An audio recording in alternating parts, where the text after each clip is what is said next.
Hello मेरे प्यारे बच्चों। आज मैं क्लास 9th के बच्चों के लिए भौतिक विज्ञान का सिलेबस लेकर के आया हूँ। इसमें कौन कौन से चैप्टर पढ़ने हैं, किस किस चैप्टर में कौन कौन से टॉपिक पढ़ने हैं, इन सब के बारे में बात करेंगे। चलिए आइए देखते हैं। सबसे पहले हमें मापन पढ़ना है। अब कुछ बच्चों को लगता होगा सर एनसीईआरटी में तो मापन नहीं है, लेकिन बच्चा दिक्कत यहाँ ये है कि ये सारे चैप्टर पढ़ने के लिए मापन आना जरूरी है। इसमें हम एक मात्रक से दूसरे मात्रक में बदलना, भौतिक राशियां, मूल राशियां, व्युत्पन्न राशियां, इन सब चीजों के बारे में चर्चा करेंगे। इसलिए मैंने सिर्फ इंट्रोडक्शन लिख के रखा है, क्योंकि इसके बारे में थोड़ी सी हमें जानकारी चाहिए ताकि ये सब सारे चैप्टर हमें समझ में आ जाए। इसके बाद हमें गति पढ़ना है। गति वाले चैप्टर में हम न्यूटन के समीकरण के बारे में पढ़ेंगे। फिर यहाँ बल पढ़ना है, यहाँ न्यूटन के गति के नियम को पढ़ेंगे, संवेग पढ़ेंगे, आवेग पढ़ेंगे।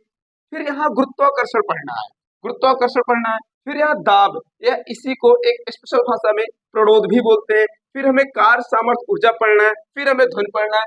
फिर बच्चों मैंने लास्ट में ऊष्मा लिख के रखा है।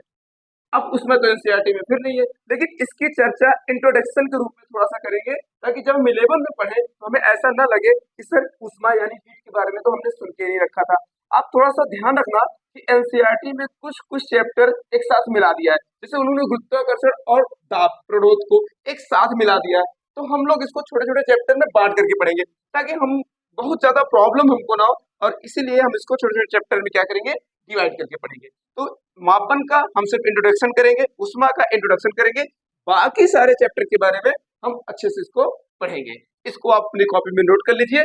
अब कल से रोज मैं एक एक वीडियो बना करके आपको यहाँ से मैं शुरू कर दूंगा। थैंक यू मेरे बच्चों।